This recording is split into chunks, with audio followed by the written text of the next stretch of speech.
Pemirsa, perang di Timur Tengah meluas. Hizbullah pun mulai menyerang Israel bersama dengan Iran. Rudal-rudal keduanya berhasil menembus pertahanan Iron Dome dan jatuh di Israel.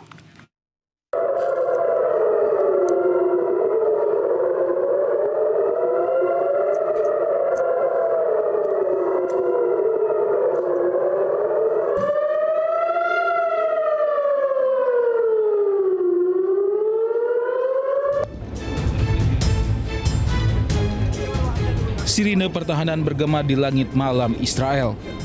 Rudal-rudal dari Iran dan Hezbollah menghujani Israel setelah berhasil menembus pertahanan Iron Dome Israel.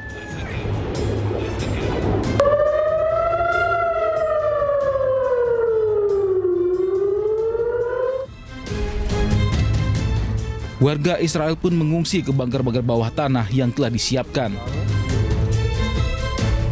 Saat ini Israel telah bersiap menghadapi serangan balasan dari Iran dan Hezbollah. Sejumlah rumah sakit pun mulai mengevakuasi pasiennya ke bawah tanah. Salah satunya rumah sakit di Ramat Gan yang telah memindahkan seluruh operasinya ke fasilitas darurat di bawah tanah. Rumah sakit ini akan menjadi lokasi perawatan medis darurat selama perang. Ya, di embargo puluhan tahun, Iran tidak kehilangan giginya di kawasan Teluk. Selama 5 hari perang berkecamuk, rudal Iran mampu menghancurkan target jarak jauh dengan akurasi tinggi. Bahkan salah satunya merupakan rudal terkuat di kawasan Teluk Arab.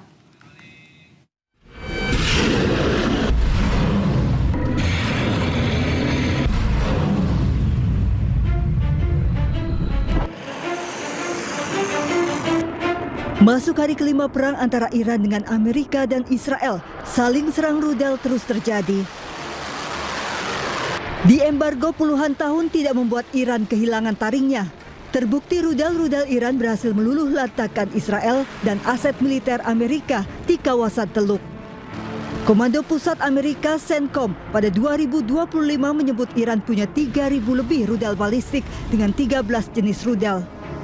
Dilansir dari Iran Watch, Iran sudah membangun kemampuan rudal strategis dengan kemampuan jarak tembak pendek, sistem rudal balistik jarak menengah yang mampu mencapai Israel, bahkan Eropa Selatan, rudal jelajah, hingga rudal dengan sistem peluncur satelit.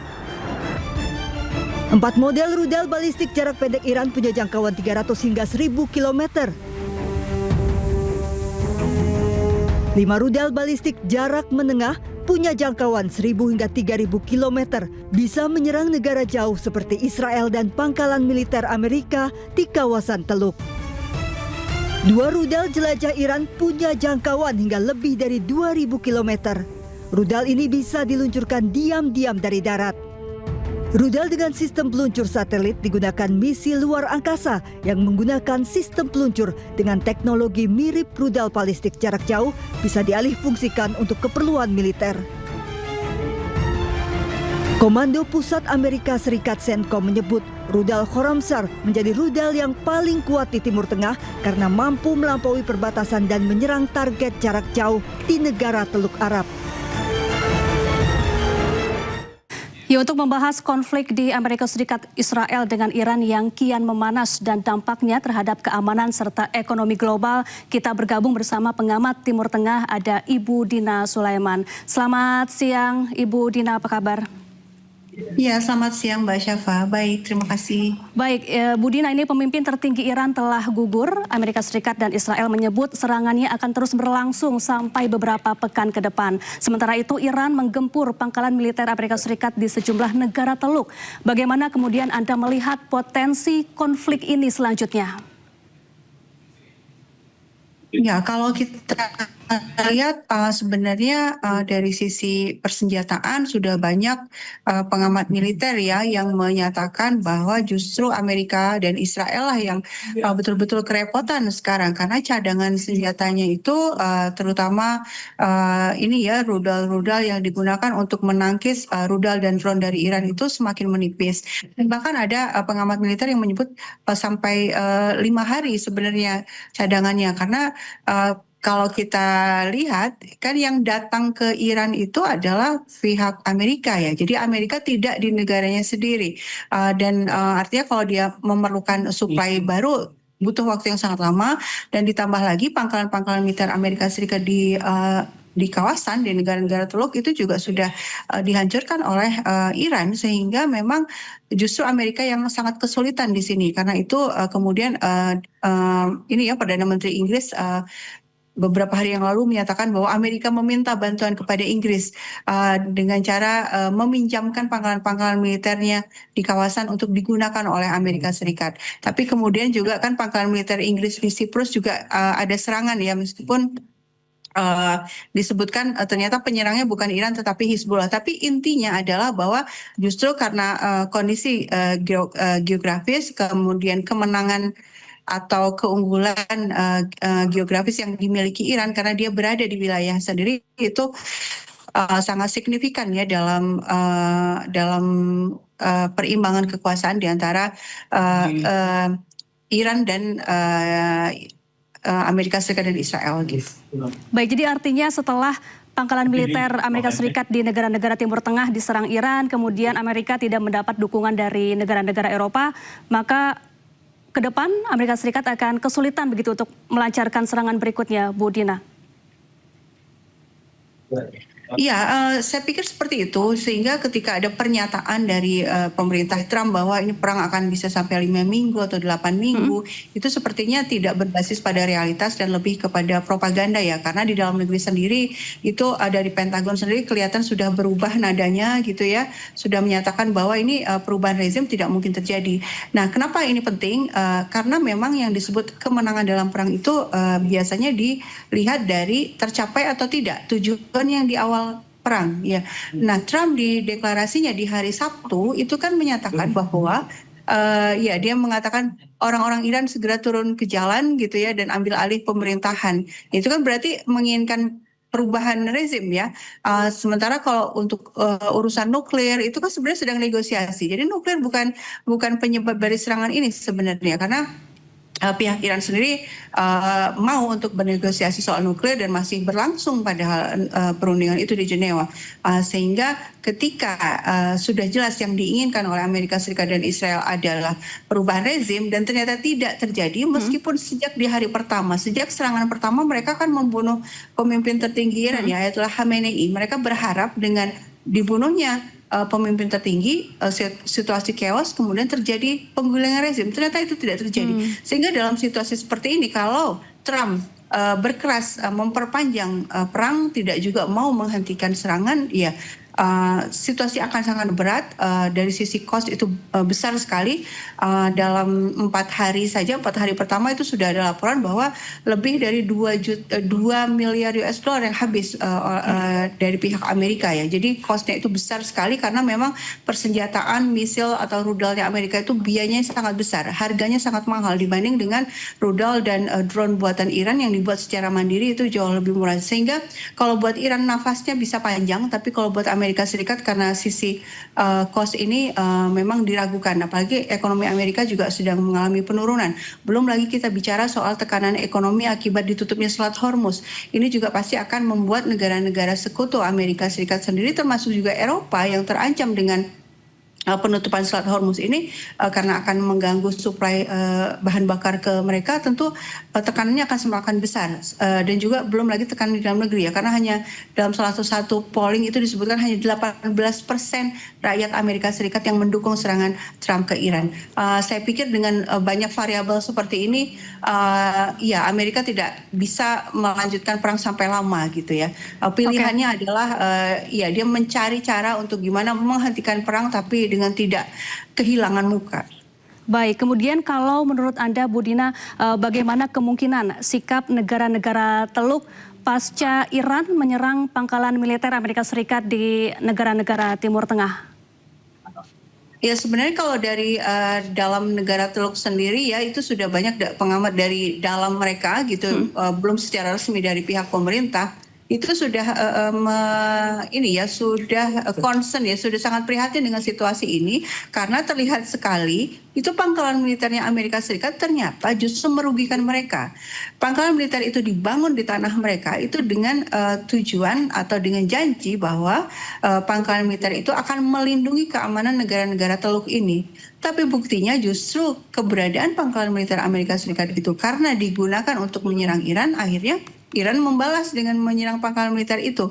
Meskipun yang diserang adalah pangkalan militer, tapi persepsi keamanan global itu sudah hancur ya. Jadi negara-negara atau para investor sekarang sudah tidak berani lagi untuk berinvestasi di negara Teluk ini. Padahal negara Teluk ini kan dikenal atau citranya selama ini adalah negara yang aman untuk investasi, aman untuk pariwisata. Turis-turis juga sekarang akan berpikir ulang kalau mau berwisata ke Dubai misalnya. Dan bandara juga sudah ditutup sehingga berat buat mereka untuk melanjutkan perang ini karena mereka tahu ini bukan perangnya mereka. Ini perangnya Israel gitu ya. Jadi mereka tuh tidak ada keuntungan sama sekali di sini, bahkan rugi di sini, sehingga saya pikir mereka juga melakukan back channel diplomasi ya, diplomasi tertutup, berusaha menekan Amerika untuk menghentikan serangan dan juga berusaha mencari cara juga ke Iran gitu ya untuk misalnya menahan serangan. Intinya mereka melakukan upaya-upaya ya supaya tidak berlangsung lebih lama lagi. Baik, kemudian Bu Dina, upaya apa yang sebaiknya dilakukan untuk meredam ketegangan antara AS Israel dengan Iran ini? Kemudian pihak-pihak mana saja yang semestinya turun tangan untuk menjadi mediator dalam konflik ini? Ya, ketika sudah terjadi seperti ini tentu memang sulit untuk berbicara soal mediasi ya. Kenapa? Karena ini Amerika Serikat dan Israel ini sudah melanggar garis merahnya Iran ya. Artinya ini sudah nggak main-main lagi. Pemimpin tertingginya loh yang dibunuh gitu. Jadi buat Iran ini sepertinya tidak ada kata mundur lagi. Dia akan berusaha semaksimal mungkin untuk menimpakan pembalasan ya kepada Amerika Serikat dan Israel. Dan ditambah lagi Iran juga punya sekutu yang kuat ya, yang mampu melakukan serangan dengan masif, yaitu Hizbullah. Dan kita tahu juga ada di Yaman, Ansarullah Yaman juga sudah menyatakan akan membantu, dan Ansarullah Yaman ini bahkan juga punya posisi yang unggul juga dari sisi bahwa dia mampu menutup Laut Merah. Nah ini kan juga akan semakin mengganggu suplai logistik dunia. Belum lagi kita bicara soal milisi-milisi di Irak. Ya, milisi-milisi di Irak ini punya kemampuan untuk menyerang pangkalan militer Amerika Serikat di Irak dan punya kemampuan untuk mengirimkan drone tempur ke arah Israel. Nah, dengan situasi seperti ini, sulit berpikir untuk memikirkan bahwa Iran mau untuk duduk di meja perundingan karena Iran sekarang sedang di atas angin. Nah, kemungkinannya seperti apa? Satu-satunya pilihan sebenarnya saya pikir ya, Iran mau menghentikan serangan adalah kalau dari Amerika Serikat sendiri menyatakan berhenti untuk menyerang gitu ya. Artinya kan Iran itu kan bertahan ya, bertahan karena dia diserang, dia membalas. Berarti ketika alasannya sudah tidak ada lagi, jadi ketika Amerika Serikat dan Israel menghentikan serangan, ya Iran akan menghentikan serangan. Sekarang berarti kan bolanya ada di Amerika ya. Amerika masih terus mau melanjutkan kesalahan ini dengan resiko yang seperti sekarang, keuangannya atau APBN-nya berdarah-darah seperti sekarang karena banyak sekali ya biaya yang harus dia habiskan, atau iya, mengambil jalan yang realistis, ya, pilihan-pilihan yang rasional, yaitu berhenti untuk perang. Dan apalagi perang ini juga sebenarnya bukan buat kepentingan Amerika ya. Kembali Amerika menyerang ini sebenarnya adalah demi Israel, bukan demi Amerika Serikat sendiri. Baik. Lalu apakah PBB masih memiliki peran yang signifikan? Lalu bagaimana dengan BOP dan bagaimana pula dengan posisi kekuatan global lain seperti China dan Rusia dalam konflik ini? Dari sisi PBB saya pikir ini ya memang sudah ada upaya untuk sidang Dewan Keamanan, tapi kan masalahnya di Dewan Keamanan itu ada Amerika Serikat sendiri ya. Amerika Serikat yang menjadi agresor, dan dia ada di dalam Dewan Keamanan, tentu dia akan memveto keputusan-keputusan yang ia anggap merugikan kepentingannya gitu ya, sehingga sulit untuk berharap pada PBB. Tapi bukan berarti PBB tidak ini ya, artinya bukan berarti PBB ditinggalkan begitu saja. Saya pikir negara-negara perlu tetap mempertahankan forum PBB ini untuk menggalang dukungan semaksimal mungkin kepada Iran sebagai korban dari agresi dan menekan Amerika Serikat dan Israel yang melakukan agresi sebagai agresor ini. Dan dari sini ya, dari kita melihat betapa PBB tidak berdaya, meskipun juga ada peluang kalau negara-negara kompak ya untuk melakukan sebuah tindakan nyata, kita bisa melihat apalagi BOP gitu ya, apalagi BOP yang dipimpin oleh Trump dan aturan-aturannya ditetapkan oleh Trump. Trump itu punya hak veto. Ya sama sekali tidak ada harapan dari BOP ya. Board of Peace, Dewan Perdamaian, tapi justru ketuanya melakukan agresi kepada sebuah negara yang berdaulat. Jadi tidak bisa diharapkan juga BOP.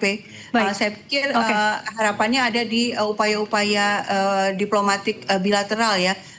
Negara-negara berupaya melakukan back channel diplomasi, membujuk pihak-pihak yang terlibat untuk menghentikan serangan. Baik, sayang sekali waktu kita terbatas. Bu Dina Sulaiman, pengamat Timur Tengah, terima kasih sudah bergabung bersama kami di Breaking News. Iya, sama-sama terima kasih.